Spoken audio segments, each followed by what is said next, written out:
some more conspiracy theories. Now I want to make this a little bit more tingly for you. So hopefully I'll have edited the audio a little bit better than the last episode. Now I've got that amazing audio editor. We're going to be tapping on the book a little bit at the start. And we're going to have a nice ramble discussion about some of these in here today. Now it does, before we get into this, like, we've hit 18k. Yes, we did it. We're averaging about 200 subscribers a month, if I go and take a look. Pardon me. Analytics. So, in February, it's been 26 days. No, we'll go January. January, we got 236. February, in the last 28 days, we've got just over 200. So, on that logic, in the next 10 months, we should get 2,000 subscribers, which means we should be hitting 20k by the end of the year. So, I need you guys to keep it up. I need you guys to keep clicking that subscribe button if you're not subscribed. Let's go and take a look at the last video. How well did that do? The best one, wages on football kits, analytics, engagement, audience, there we go. We had 61% of you. 61% were, 61 were subscribed. 40% of you are not subscribed. Click that like button, click subscribe. Especially if you want to see more like Whisper Wednesday videos. Or whatever we've decided to call this. Anyway, let's get into this. It does say you'll discover startling evidence on the topics and many more. You'll discover startling evidence on these topics and many more in this compelling compendium of the world's scariest and wackiest conspiracy theories. It leaves no stone unturned as it delves into such conundrums. So, as we know from this book, it says you'll discover startling evidence. Doesn't give you any evidence, this book really doesn't give you any evidence, it just gives you theories. And many more. Compelling compendium, it's definitely a compendium. I mean, just look at how many conspiracies it has in it.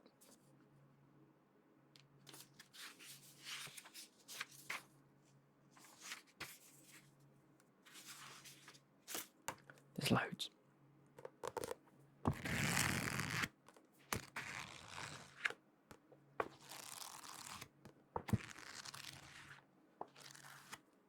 So, without further ado, let's get into it. I've brought the camera a little bit closer to you guys today just because I want to get a little bit closer and get a little bit better audio. So, without further ado, let's get into it. So here we go. Fluoride. We'd all like strong bones and teeth, but at what cost? The addition of fluoride to drinking systems in Western countries has long been a source of controversy. Could it be quietly wreaking havoc on our species? There is concern that information is being withheld from the public in a massive cover-up. In high enough doses, fluoride is fatal. Whilst lethal levels have never been recorded in drinking water, some think a communist plot is in place to increase these levels and cause mass disruption in the West. Other points to the alleged involvement of the aluminium industry in the increased use of fluoride in water, saying that it has a vested interest in expanding fluoridation. Fluoride is a waste product of the aluminium manufacturing process, and the most cost-effective way to get rid of it is to put it into the water system. There is no denying that fluoride does initially strengthen bones and teeth, but the benefits are short-lived.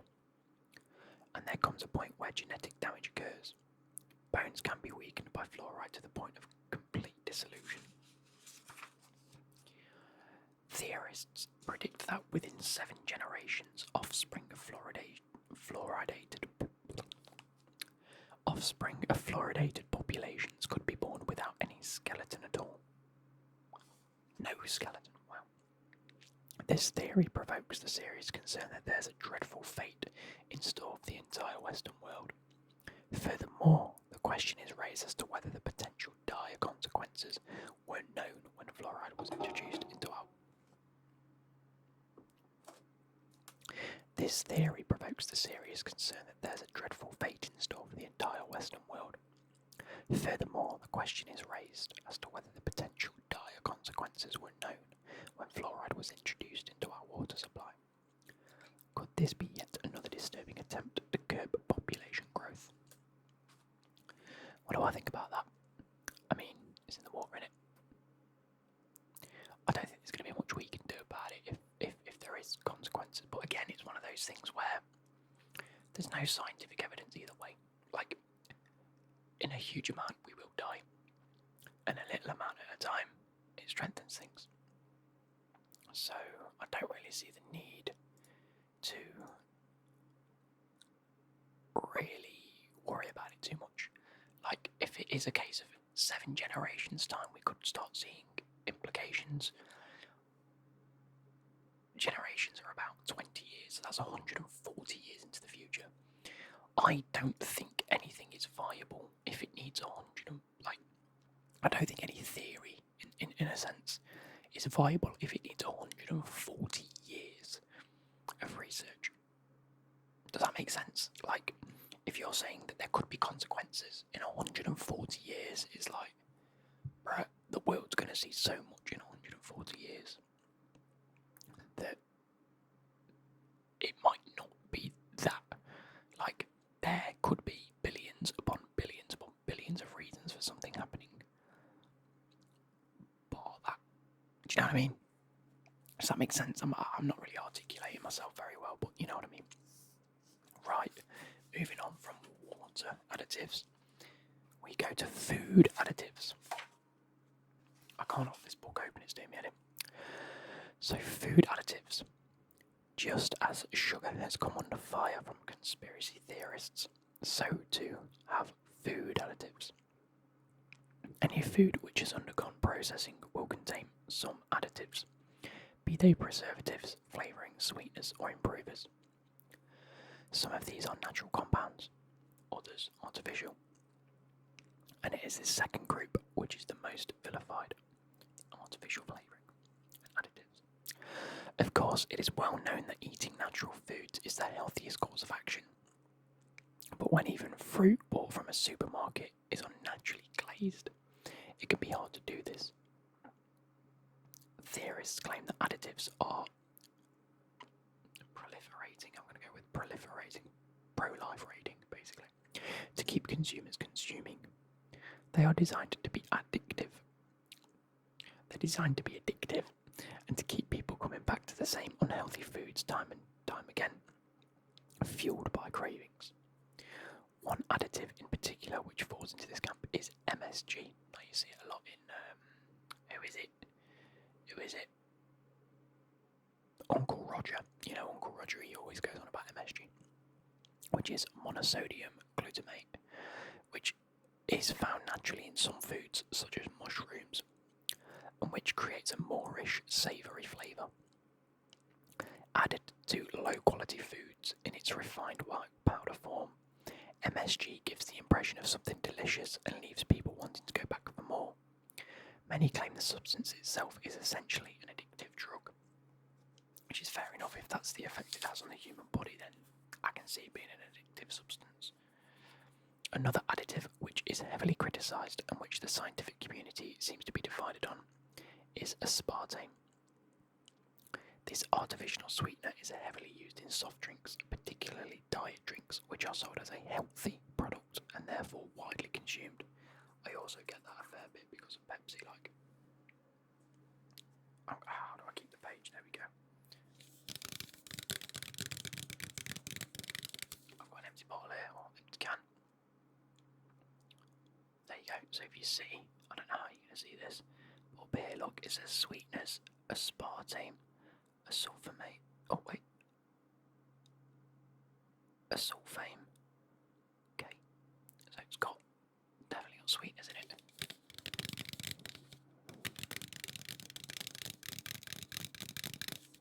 And again, they're not wrong. It says maximum taste, no sugar.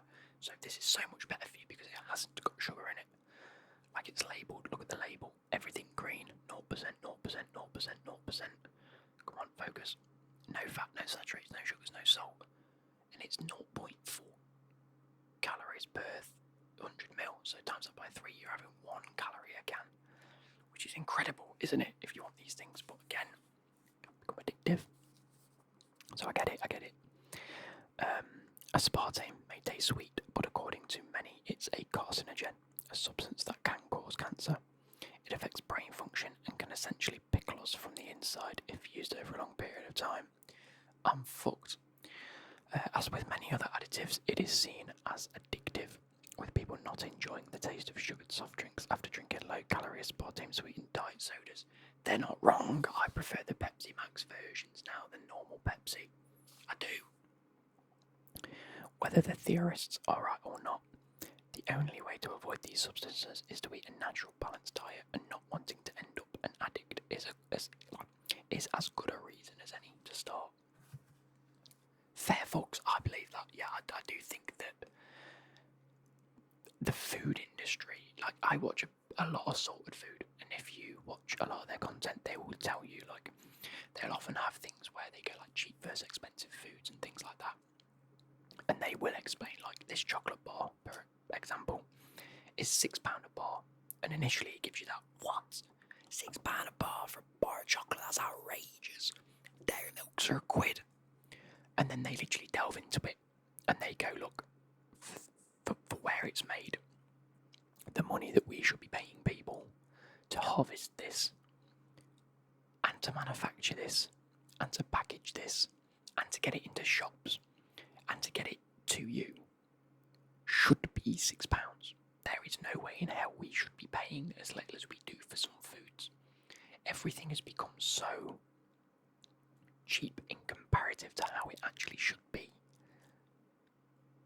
that we take so much into consideration when it comes to price that we don't take into consideration either the effects it's having on us or others.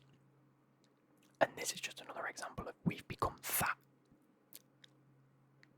like, focused on things becoming cheaper, better for us, in a sense of needing alternatives to like genuinely natural foods. And I'm a victim of this. I'm part of the problem because I go and buy the cheapest shit you can buy. I buy Pepsi Max because I prefer Pepsi Max to normal Pepsi, which is exactly what this is theorising. And the ones with genuinely, like, a can of Coke is not good for you. Okay, it isn't. It's got so much sugar in it, it's unbelievable. However, that sugar being somewhat natural may or may not be better for you than having a low-calorie option and it being full of shitty made-up preservatives. I'm not one to, like, theorise because I'm not, like, a scientist, but what this is theorising, it definitely has some substance to it. Right, now moving off of things like additives and, fluoride, we have Freemasonry. Now I want to have a read about what this says, just because I know a Freemason. So I would like to see what it says, and what it says about now, because this, I can already tell just by like 3 or 4 words that it's using, that it's gone a little bit off topic based on what this person's told me. Anyway, Freemasonry. Dating from the 16th century, Freemasonry is a well-known worldwide fraternity comprising an estimated 5 million members, which is dedicated to charitable work and the promotion of moral correctness, and believes in the existence of a supreme being. All good so far. However, some think that this secret society has a much more subversive agenda. One theory exists that Freemasons are a cover for the Illuminati, a powerful group of prominent figures that exert covert control over many important aspects of government and society. It is speculated that the goal of the Illuminati is to create a new world order. See, already we've jumped from what Freemasonry is. It's titled Freemasonry, but they've already started to talk about New World Order and Illuminati, which is different. Anyway, it is speculated that the goal of the Illuminati which the world will be ruled as a fascist state by a single government. According to another theory within the walls of the Masonic lodges, it is not a New World Order conspiracy at work, but a Jewish one. This theory states that the Grand Masters and lodge officers are prominent Jewish politicians, businessmen, and other figures that use the fraternal network to advance their ambitions of world domination. Right. Hitler's persecution of Freemasons during World War II, with thousands interned and executed as political prisoners, suggests that he believed in the role of Judaism in the sect. I'm pretty sure that it was just a theory at the time anyway, that they control quite a lot, so if Hitler wanted control, he'd have killed them anyway, regardless of religion, but okay. Others believe that the Freemasons are a devil-worshipping cult, whose main purpose is to usher in the rule of Satan and bring Christianity to its knees. Don't believe that for a second. The Freemasons' worship of a supreme being is considered by these theorists as evidence of the organisation's occult nature and its desire to see Lucifer installed as Earth's commander-in-chief. See, this is where this book really does fuck up and jump to conclusions too quickly.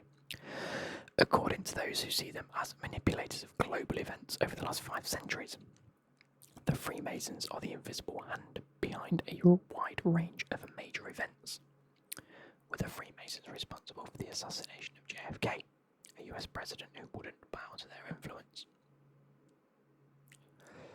Does the resemblance of Jack the Ripper murders to the Masonic initiation rituals of the time point towards the true identity of London's most notorious serial killer? What? Did the Freemasons fake the Apollo moon landings? Are they just like theorising that every popular conspiracy theory was like chosen by them? This now talks about, right, so it says, was the 9/11 attack on New York a part of a religious war between Freemasonry and Islam? No. No, quite clearly not. Quite clearly not, because, and I say this, people took responsibility for it. Anyway, that was a load of waffle. That last one, that one was an absolute load of waffle. Like, the person I know ain't nothing like what that is, just suggested that they're like, he is a very nice person. He always jokes.